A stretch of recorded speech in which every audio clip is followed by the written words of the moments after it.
please join me in welcoming the 67th U.S. Secretary of State, Hillary Rodham Clinton.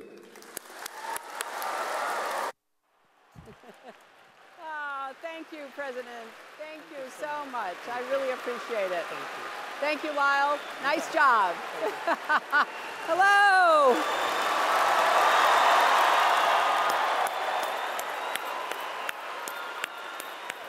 Hello, Buffalo. Wow. I am so happy to be here. Thank you. I want to thank President Tripathi. I want to thank Lyle Selsky. He did a good job. He was a little nervous, but he did fine.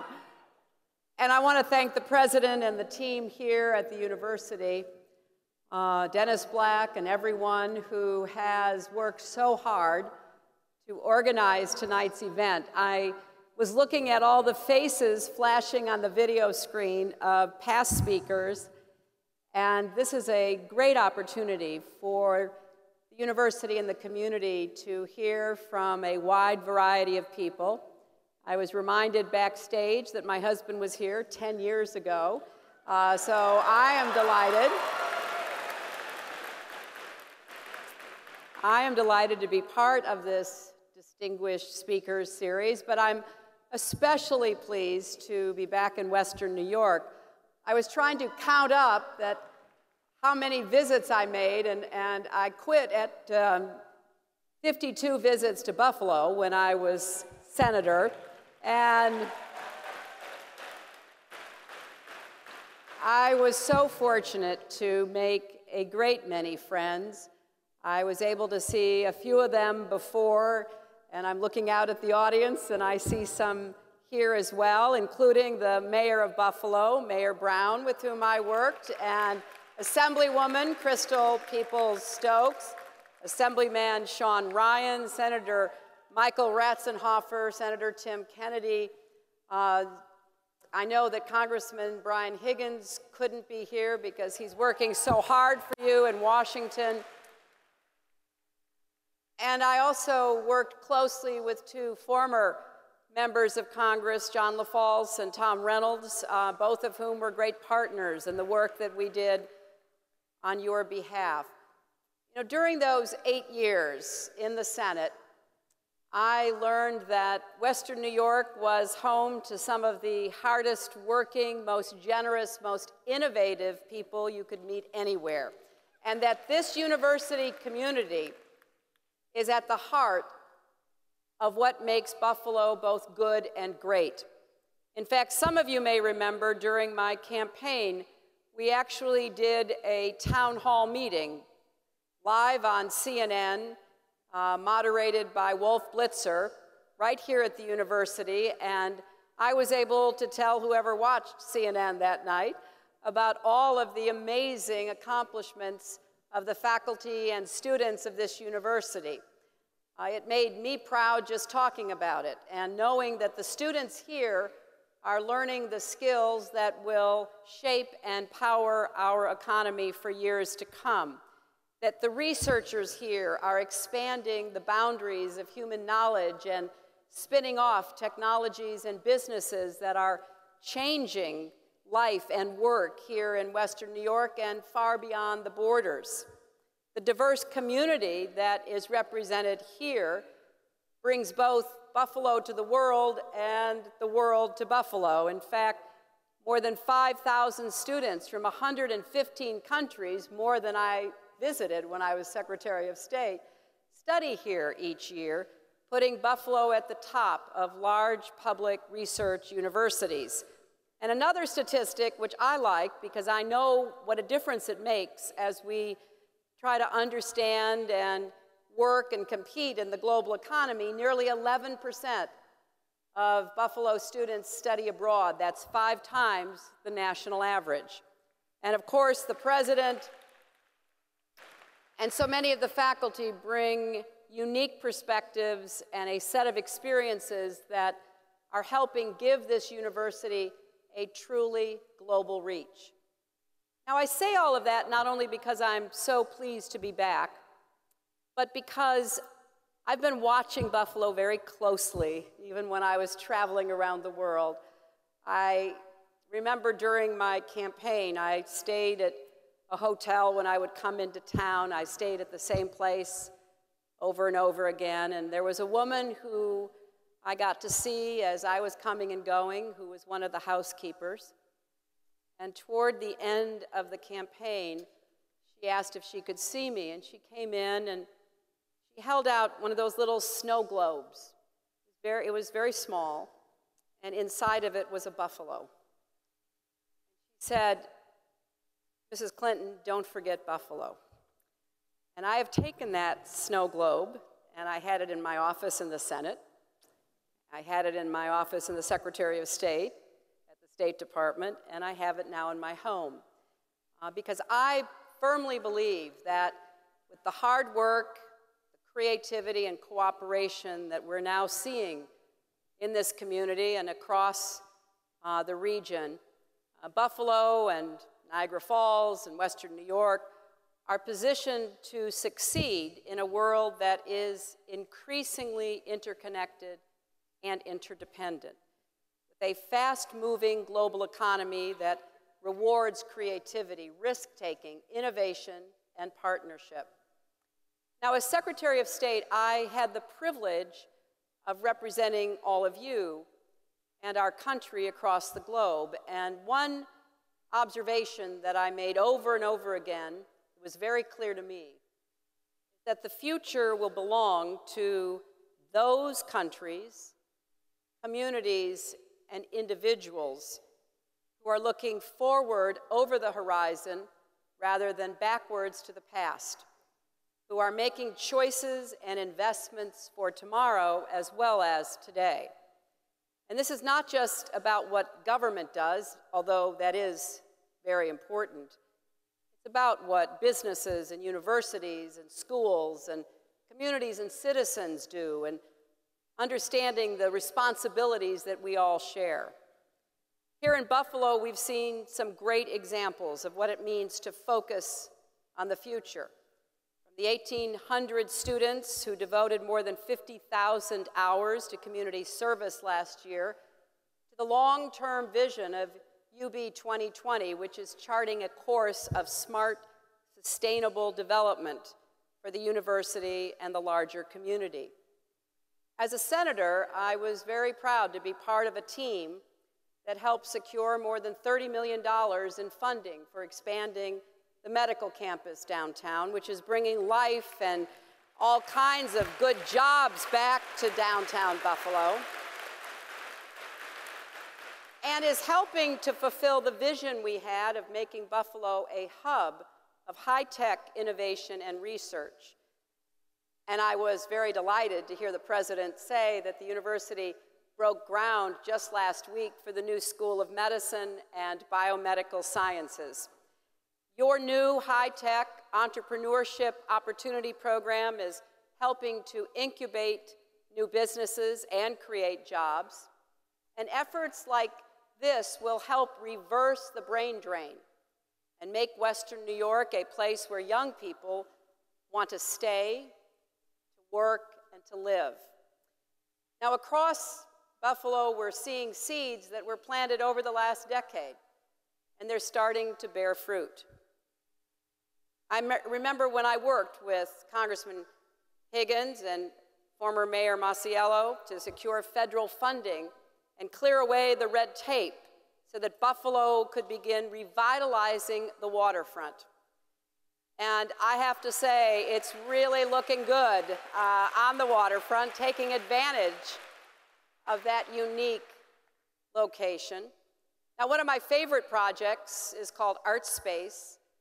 We helped to turn a vacant building on Main Street, the old Breitweiser building, into a magnet for artists and an engine for economic development. More than 60 units of affordable housing, plus gallery and commercial space. The newest addition to the complex is the Buffalo Center for Arts and Technology, which will offer after-school visual arts programs for kids and technology career training for adults. Now, these are some of the investments that are being made in Buffalo's future that will pay dividends over the decades. That is exactly what we need to be doing in Buffalo, in New York, and in America. Because as I travel around the world, one big question I hear is whether the United States will find a way to make the same kind of long-term investments in our future that built the country that we are part of and that has given so much to all of us.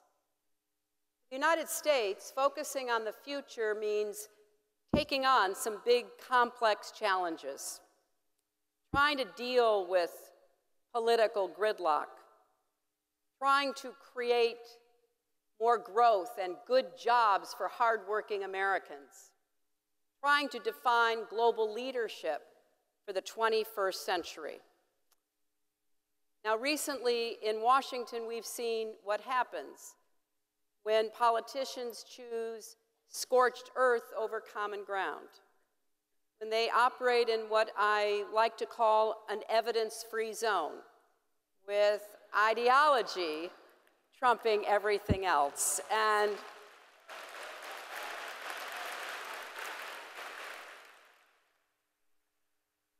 we know that families here in New York and across the nation felt the consequences. Workers furloughed, businesses suffering, children thrown out of Head Start, poor mothers worried they won't get the help they need to buy formula and food for their babies.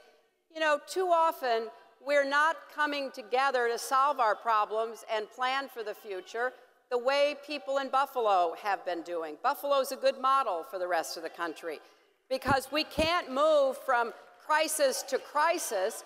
We have to be willing to come together as citizens to focus on the kind of future we want, which doesn't include yelling. It includes sitting down and talking with one another.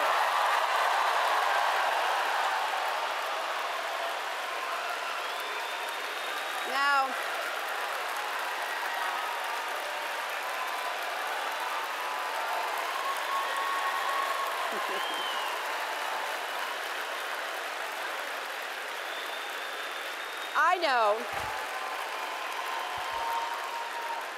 I know that the world watches how we make decisions here in the United States. They watch actually closely. And I remember being in Hong Kong in July of 2011 during the debt ceiling crisis we were facing then. And I was there to promote investments in America, to look for ways that we could demonstrate the confidence in our economy coming back from the crisis of '08. And instead, I was barraged by questions from business people all across the region who looked at me with these very worried expressions, asking, was the full faith and credit of the United States of America suddenly in doubt? Could the world still depend on America as the global political and economic leader? I took that very seriously and, of course, reassured the people I was talking to that day that, no, there may be disagreements and arguments, but at the end of the day, we will put our country first. But it does detract from what we're trying to accomplish and the messages we're trying to send around the world when we lurch from crisis to crisis. You know, the recent government shutdown forced President Obama to cancel an important trip to Asia. You know, it's very significant that the United States, which has always been a Pacific power as well as an Atlantic power, we are blessed by our geography, that we have treaty relationships with our allies and partners. We have a huge amount of economic activity that we have to engage in. And it's important that the President of the United States shows up at these meetings and literally presents all of us, whoever he may be and whatever party he may be from, he does represent our country.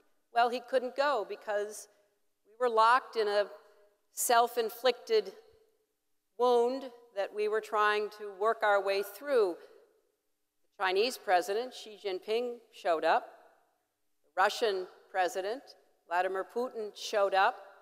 And they were able to dominate the proceedings, and they were able to cock an eyebrow and ask a question like, well, you know, maybe we can't count on the Americans anymore.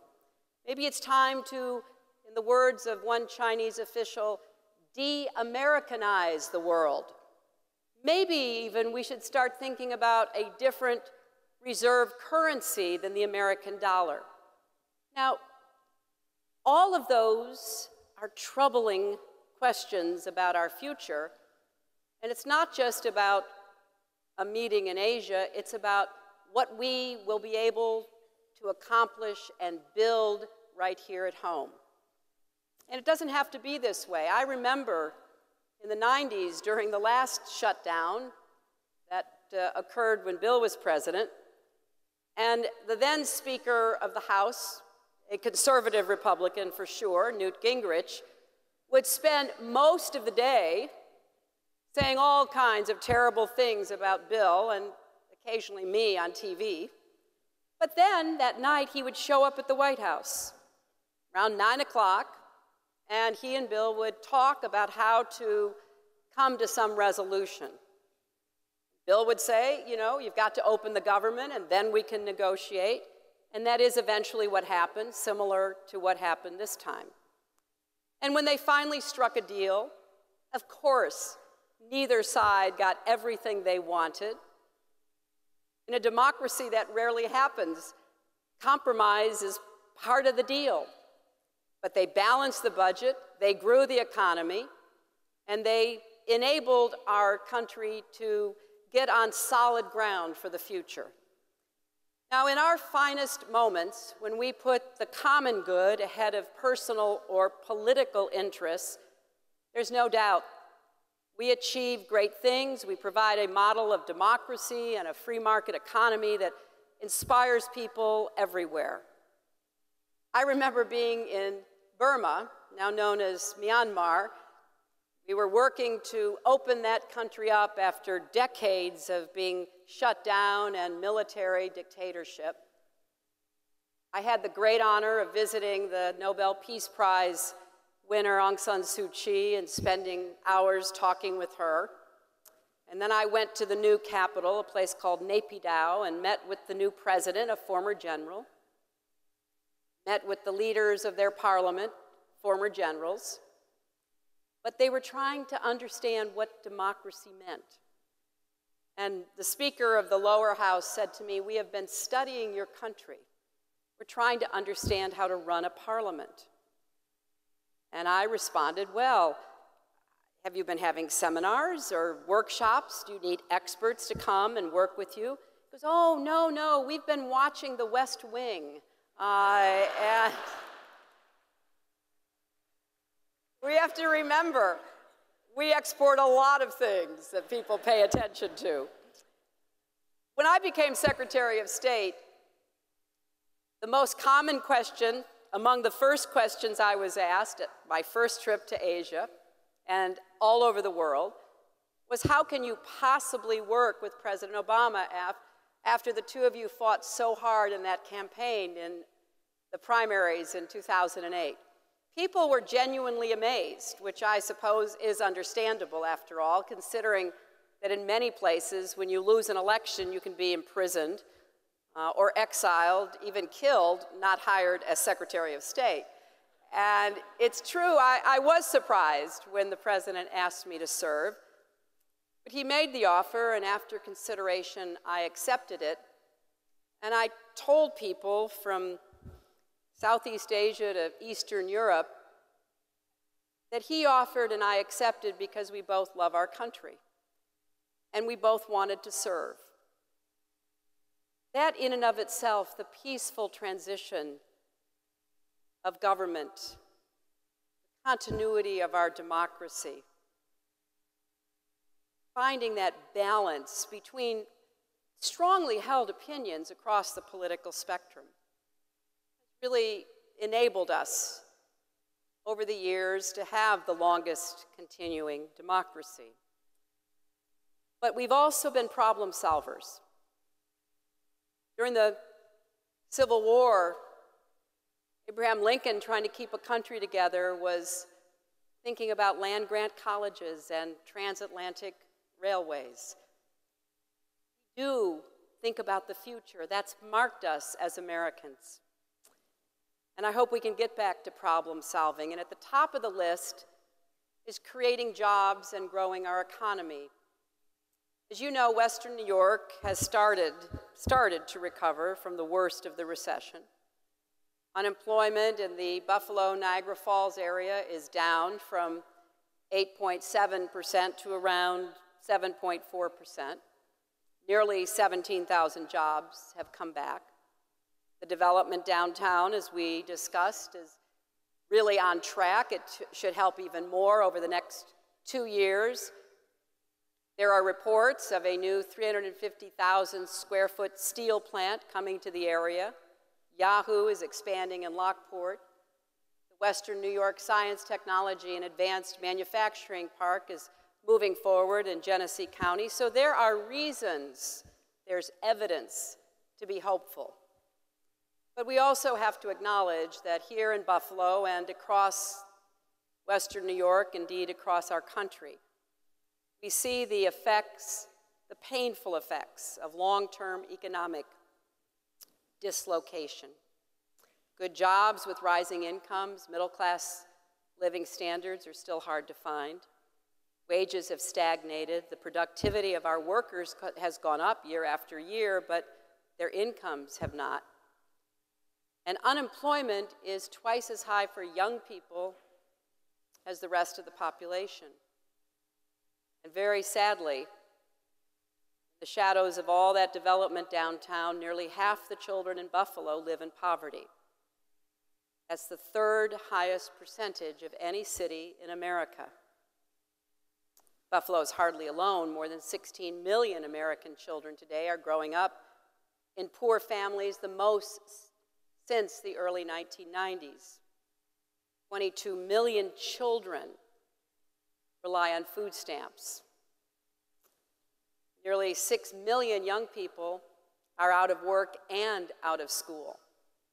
So it's hard to square all of the optimism and productivity with these lingering problems that have worsened because of the economic setbacks. You know, the well-being of children and young people are a window into the well-being of our country. They are truly like the proverbial canaries in the coal mine. And we have to do more as a country, and starting in communities like Buffalo, to address the challenges that such children and their families face. It should start, as it always does start, with our kids. Initiatives like the Buffalo Skills Partnership, which is part of the Buffalo Billion, is an important investment. It will connect employers with the skills that are being taught by educators and acquired by students, so young people get those skills to do the jobs that businesses actually need. That should help Western New York grow a more flexible and successful workforce. Or the Say Yes scholarships that President Obama touted on his recent visit here. That should open doors so more kids in Buffalo can get a college education to compete with anyone, anywhere in the world. But if you really look at where we have to start, the scientific research is overwhelming. We have to start even earlier. We have to invest in kids in their first 5 years of life, something that I am working on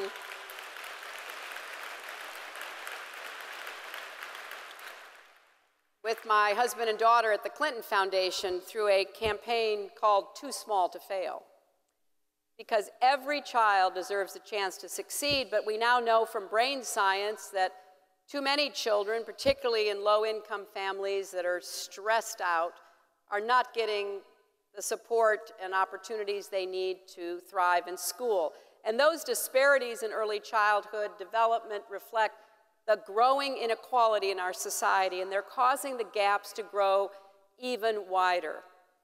Because in the end, you can't talk about spurring growth, creating good jobs with good benefits, and remaking the economy for the 21st century unless you really are honest about how we help kids who come into kindergarten behind have a better shot. Investing in our kids has got to be a big part of our way forward. Now, I know that with all the difficulties we face at home and abroad, some wonder whether our country can still rise to global leadership, solve our problems, continue to be that beacon of freedom and opportunity. For me, this is not even a question. We not only can, we must, because even after a long decade of war and financial crisis, America is still the indispensable nation. No one else can do what we do here at home or around the world, helping to provide and protect human rights and freedoms, global trade and commerce, standing up for Americans and people of conscience and ambition everywhere. And we've had a lot of tough times before. I know I lived through them when I was growing up. We were afraid of the Soviets and what was going to happen when they put this little satellite called Sputnik up in the air. And then I remember in the 70s we faced stagflation and oil shocks, and I can remember being in line at gas stations for a couple of hours to fill my tank. When Bill became president, it was about outsourcing and a growing deficit. Each time, Americans rose to the challenge. Our entrepreneurs and innovators outworked every rival, and the same thing is happening today. Our openness and our innovation, our tolerance, our diversity, our devotion to human rights and democracy are beautifully matched to the demands of this interdependent world we share. But our leadership is not a birthright. It has to be earned by every generation and then carefully passed on. So this is a responsibility not just for those in government or other positions of leadership, but for all of us. Because after everything that I've seen, I know we're up to the job. My faith in our country and our future is deeper than ever. I believe that all of us working together can meet any challenge America faces consistent and true to our values and ideals, that we can dare greatly and lead boldly. It's in our DNA. You know, the French writer Alexis de Tocqueville visited Buffalo in July of 1831 on his tour of early America. He marveled about the civic spirit he saw here and in other places in this new country. He talked about what he called our habits of the heart. He said it made America an exceptional nation. That was right then, and that's right now. Thank you. Thank you for helping keep that dream alive. Thank you for making your contributions as citizens, as students, as faculty members. Thank you for helping us create the America of the 21st century, better, stronger, fairer than ever in the past. Thank you all for having me here today. Thank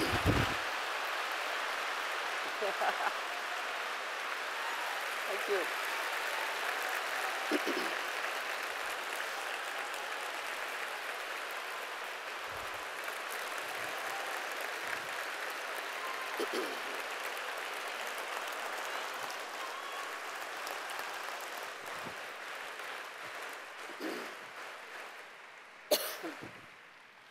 Secretary Clinton ended by saying thank you, and obviously we begin our question and answers by saying thank you to her for her world tour of people and places and ideas, and Buffalo, New York. Campus and community members were invited to submit questions tonight for consideration in advance and to continue to do so throughout the evening. They'll continue to come to us through email and through Twitter, and we'll get them up here, and we'll try to get to as many tonight as we can. So you can write your questions down on some of our question cards, get them to an usher. Usher will bring them up to us here. You can text your questions, DSS followed by your question to the number 88202, and this information will be up on the scoreboard.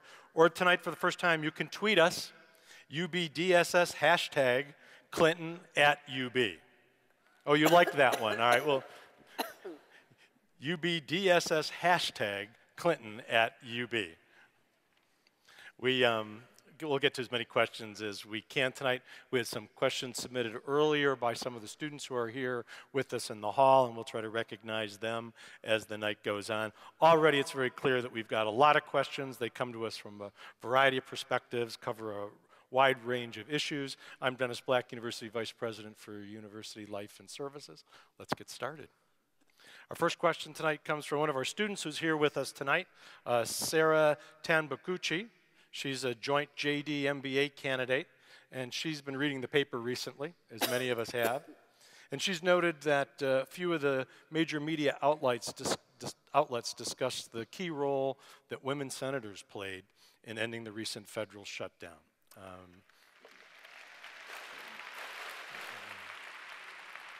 Emily noted that the newspapers highlighted their camaraderie, their level-headedness, and their civility.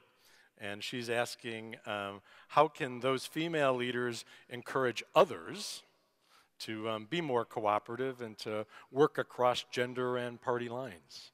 That's a great question. I'm very, very proud of my former colleagues on both sides of the aisle. The first thing is that we worked at it. It wasn't something that just happened in the midst of this latest crisis. When I was there, we would have dinner together at least once a month.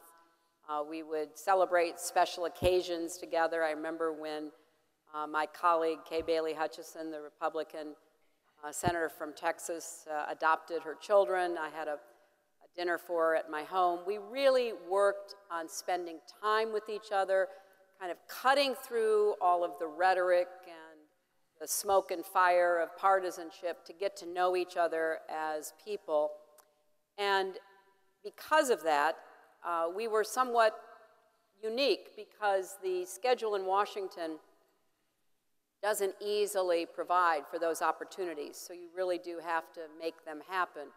We also tried to find areas of common interest where we could work together so we could kind of build up the muscle memory of having had our staffs work together, get to know themselves back and forth. And then women went up the ranks so that currently in the Senate you have the chair of the Budget Committee currently leading the budget negotiations for the Senate, Patty Murray of Washington. You have the chair of the Appropriations Committee, Barbara Mikulski of Maryland. You have the chair of the Intelligence Committee, Dianne Feinstein of California, the chair of the Agriculture Committee, Debbie Stabenow of Michigan. So you can see that in addition to the hard work that a lot of the women on both sides of the aisle put into doing their jobs, but also doing it in a collaborative, civil manner, there were also women in major positions in order to influence the outcome. So when my friend Susan Collins, the Republican senator from Maine, came up with an idea that she began shopping, and she started with two other Republican women, Lisa Murkowski of Alaska, Kelly Ayotte of New Hampshire, and then they began to build a coalition. They were able to kind of break the fever, if you will. They got people to start doing what they were elected to do, solve problems, work together, isolate the extremists who, for whatever reasons, were not interested in coming to some resolution of the debt crisis and the government shutdown. So, I do think that it was an effort, but it was an effort made by all of us who were there the last decade to really create a different model. You hear a lot about the fact that people don't even know each other across the aisle anymore. Everybody shows up on, you know, Monday night, they leave on Thursday night, they don't stay, and they don't have time with all the fundraising and the other activities to spend with each other. So we just decided we were going to try to, you know, break that cycle, and we did not campaign against each other, because when you get to know somebody personally, even if you disagree with them, and of course we did, you know, they didn't campaign against me, I didn't campaign against them, and I think it provided a nucleus of the kind of, you know, human feeling and trust that has to be at the core of any important enterprise. So I thank you for asking that question, because it was very notable what the women senators were able to start. Great. Thank you. We have a number of similar questions coming in. I'm going to try to paraphrase them, but there's a couple people who are looking for an aha moment, and they kind of write the question in this form. Did you have an opportunity to meet people in places that most of us can only imagine? And so they're looking for a time or a place or a situation where it really hit you. How did a young woman from Chicago, growing up in a conservative household, end up here? Yeah, I did ask myself that a few times over the course of the last 20 or so years. You know, I have to say, I am, as you were pointing out, I mean, I am a product of a very middle-class family, public education, a great sense of duty and opportunity, and I really carry that with me. I feel very blessed to have grown up where I did and have the opportunities I was given. And so my values were certainly formed at an early age, but my decisions about how to apply those values evolved and developed over time because of the complexity of a lot of situations I found myself in. I'll give you one aha moment for me. Late one night, I was called by my staff in the State Department that a blind dissident in China, Mr. Chen, had escaped from house arrest, had been injured in doing so, and was in a car on his way to Beijing and wanted refuge in the American embassy. I was going to be leaving for Beijing for our annual meeting with the Chinese on strategic and economic matters in just a few days. I fully understood what it would mean if we opened the doors of our embassy to someone that the Chinese government had imprisoned and did not think highly of. But I also knew that part of what we do as Americans is, you know, respect those who have the courage to act on their values and ideals. He had stood up for people who were oppressed. He had stood up against forced abortion in rural China. He was a brilliant man, even though not very formally educated. So the car was getting closer and closer. They were obviously nervous because they didn't know whether the Chinese authorities were following them. So we had to make a decision, and basically I said we're going to take him in, and we're going to take him in because he deserves to have the support and protection of the United States government, and we'll figure out how to deal with the Chinese government later because we couldn't very well tell them ahead of time. So it was one of those moments where you could, on one side, there was a long list of important issues that we were dealing with the Chinese that all could have blown up. It could have been a diplomatic catastrophe.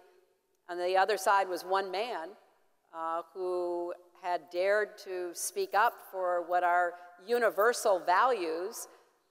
And to me, based on how I was raised and what I believed, that one man and his future trumped all the other issues.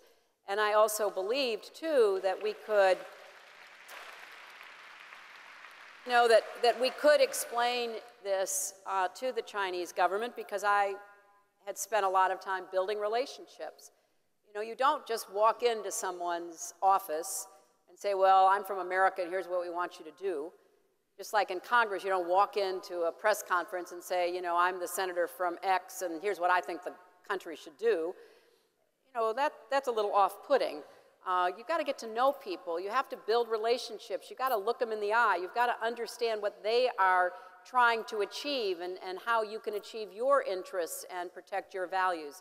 So it worked out, but it was one of those moments that was quite, you know, quite telling for me because it wasn't, in some ways, an obvious choice, but it turned out for me to be an easy one. Thank you.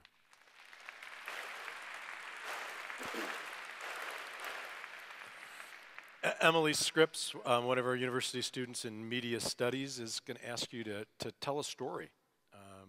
You talked about making the transition from being a candidate against Barack Obama to working for him and our country as Secretary of State. She's asking you to tell us a story that says, when did you know it was going to work? Well, I had known then candidate Obama when he was a state senator back in Chicago. I actually raised money for him in his U.S. Senate race in 2004. I certainly saw his incredible speech at the Democratic Convention that year. And we worked together on a few issues while we were both serving in the Senate. So he wasn't a stranger to me. I knew him, and I campaigned hard against him, as everyone remembers. But on a lot of issues, we had similar analyses and understanding about America's role in the world. But I never, ever thought I would be asked to serve in his cabinet.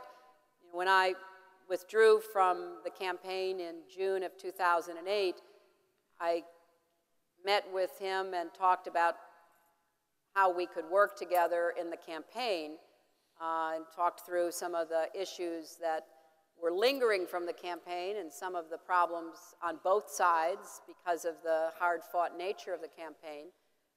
I nominated him at the Democratic Convention in Denver, and then between my husband and myself, we did about 100 events for him leading up to the general election. And when he won, I was relieved and elated and exhausted, and looking forward to coming back as the senator from New York, serving with Senator Schumer. So it was Sunday after the election, and Bill and I were on a walk in one of the preserved areas near where we live, and his phone went off, and it was then President-elect Obama calling and said he wanted to talk to Bill, and then he wanted to talk to me, and Bill said, well, we're kind of in the middle of this forest, so let's talk when we get home. So he talked to Bill about some of the people he was considering for jobs, and then he asked to speak to me, and he asked me to come see him. And I thought it was probably about his legislative agenda, maybe health care or the economy, something that I could work on from the Senate. So I said, sure, of course, I'll come see you. And then I started to see in the press people saying, well, he was going to offer me a job. I did not believe it. I thought it was just, rumors and speculation. But when we met a few days later, he offered me the Secretary of State job, and I said no. I want to go back to the Senate. I will help you in every way that I can. And I gave him names of other people who I thought would be great Secretaries of State. And he said, well, I want you to sleep on it, think about it a few days, and let's talk again. And so we kept talking. And I finally, I think, for me, after saying no and believing that going back to the Senate was not only the right thing to do, but what I deeply wanted to do, I thought about, well, suppose the roles had been reversed. Suppose I'd been elected president in the middle of a terrible economic recession. The whole world was kind of teetering, trying to figure out what the new president was going to be doing. Our economy needed serious attention. And I'd asked him to be my Secretary of State because I wanted to put together a team that I could count on. And when I put it in my head like that, I thought, you know, I'd want him to say yes. He has enough on his plate to worry about with all of the problems facing our country and the world. So I said yes, and you know, we started to work together, and it really wasn't that hard for he and I to work together. It was harder for our teams to work together. You know, they were still nursing wounds, and you said this, and you said that, and why did you do that, and all that. And we just kept telling everybody to kind of calm down, go back to their corners, take a sip of water. It worked out very well, and we had not only a productive working relationship, but developed a real friendship over the years that I served in the cabinet. And I am now very grateful that I thought about it that way and said, okay, you know, let's try this, and it worked out well. Great. Emily, thank you.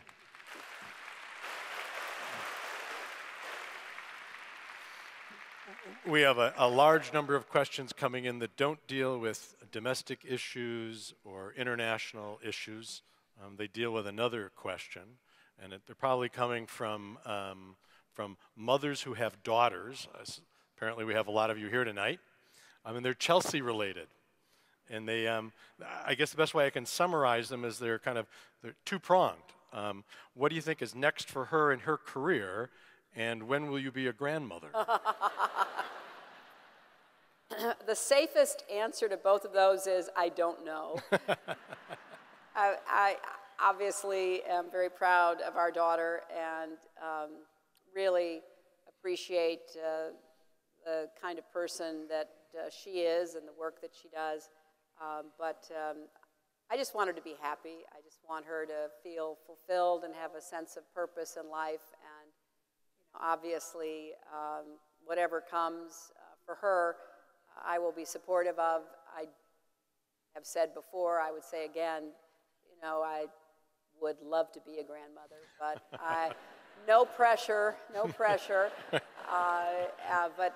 I'm just very proud of her.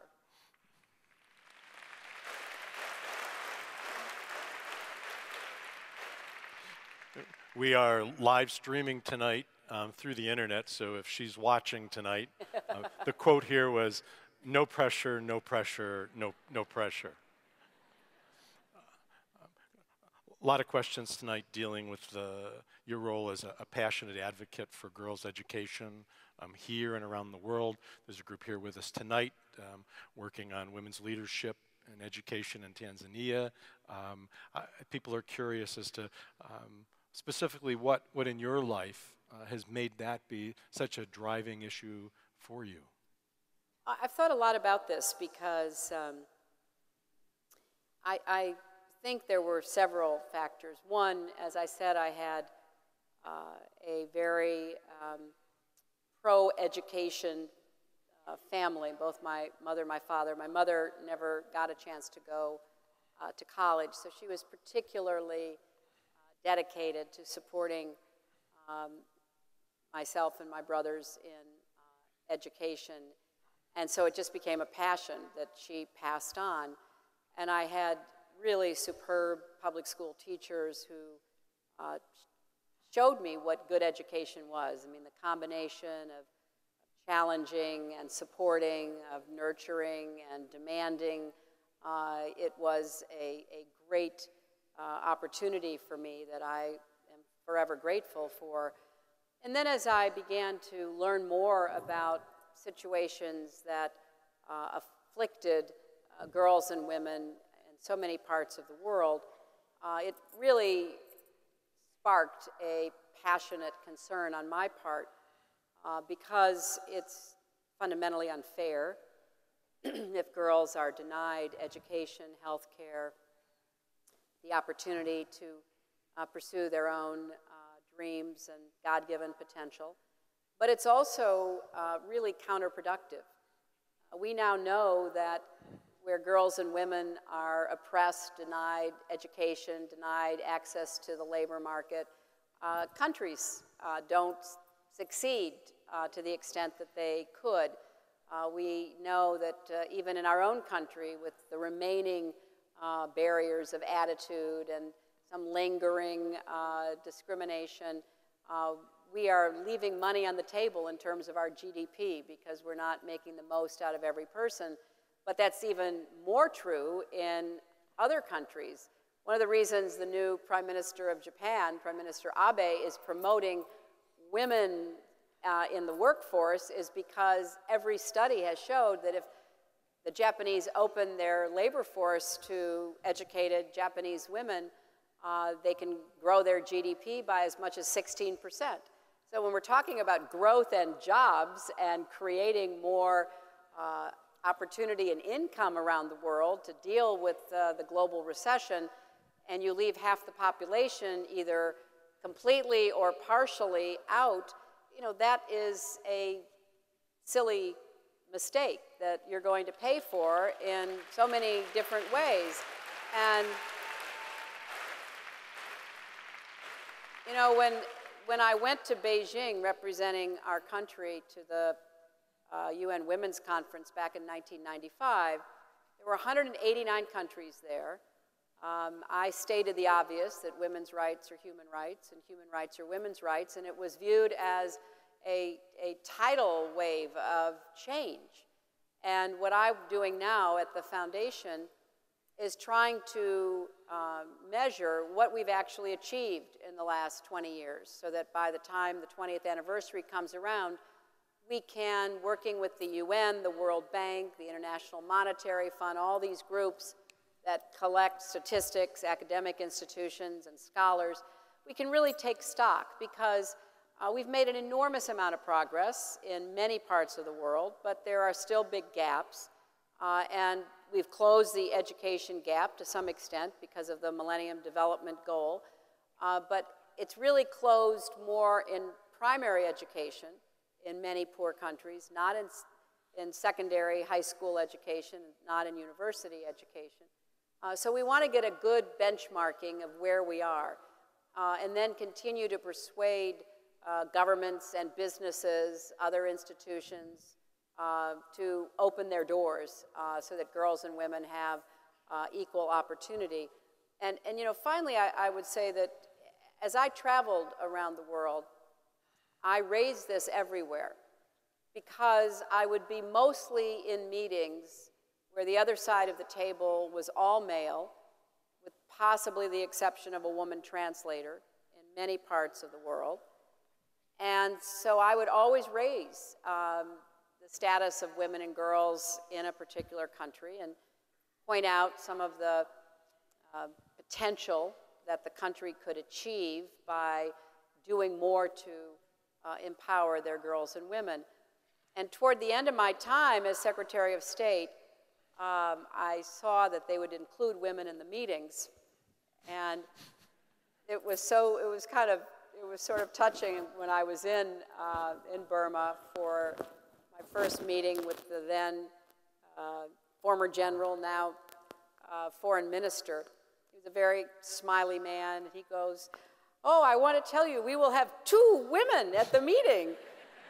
I said, "That's great, you know, I'm so proud of you." And it was my own little personal effort to try to advocate and to also highlight, oftentimes for leaders, what they didn't know. They didn't know that you know, there were a lot of obstacles to women's participation, because a leader would tell me, "Well, we changed our laws. Women can now inherit property." And I'd have all my research, and I'd say, "Yes, but your judges won't enforce the law, and the people in the villages won't follow the law. So yes, you changed the law, but it is just on paper. It's not in practice." Or, "We are now counting our girls." "Yes, but you still don't issue birth certificates in a lot of the rural parts of your country, so we really don't even know how many girls there are." But using it in a way to raise the awareness and to make the points about why in today's world we can't put off to one side or marginalize the contributions of half the population. It's a slow, but I hope steady upward trajectory.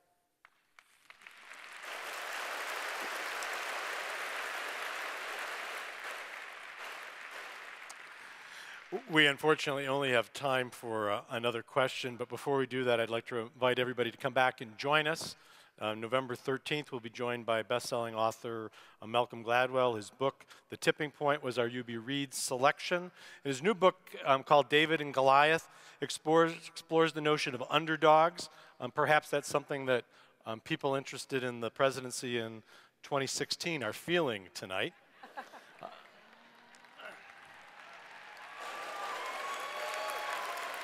All right. No surprise to all of you or to Secretary Clinton what the largest question asked tonight was. But here's the deal. She's been asked it often, and we've heard it asked, and we know what answer she gives. So let's try it a different way. All right? Perhaps you could describe for us what the ideal candidate for the presidency would look like in 3 years.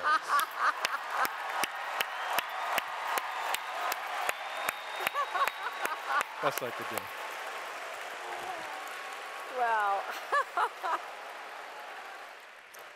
that is a new way of phrasing it. I have to give you a lot of credit. I have to say, I'm not as interested in what the candidate looks like as what the candidate stands for, and what the candidate really believes needs to be the agenda for America's future, particularly as it relates to young people like the students at this great university, and what the candidate brings to the table in terms of being able to not only present the agenda, but have a very specific set of plans about implementing the agenda and bringing the country along, and trying to, insofar as it is possible, kind of isolate the extreme voices and allow the vast majority of Americans' voices to be heard. And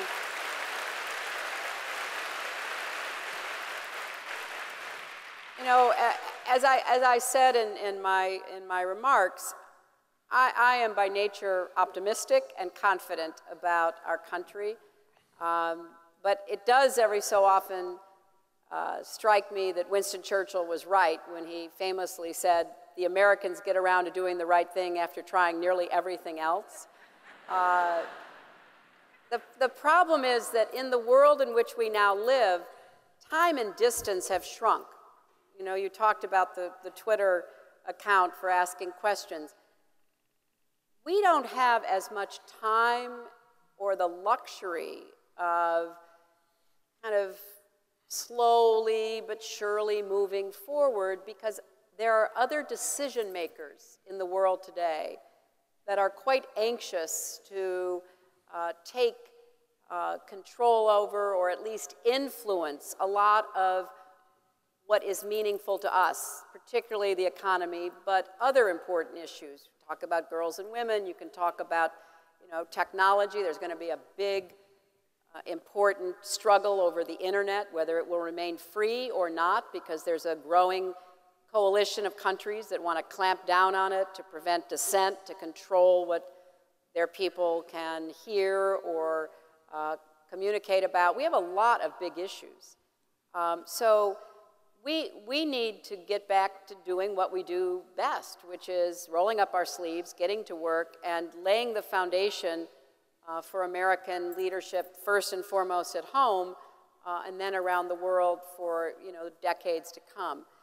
So it would be really important that whoever throws their hat into the ring be prepared to engage the American people in a conversation about what you think and what you believe and what you want. And so I'm hoping that, you know, we will see that as a possibility and kind of move away from the slash and burn politics, the name calling, the excessive partisanship, and all the rest of it that we've seen too much of lately. So I don't think that answers your question, but it sort of represents my own hope about whoever is going to be asking for people's votes and the honor of leading our country come with a strong sense of what we can do together. And it's not about a leader, it's about all of us as citizens and standing together to make those tough decisions that will really give us a chance to solve the problems and restore the future to so many Americans who are a little anxious and concerned about it right now. That's my hope for what we can achieve together. Hang on.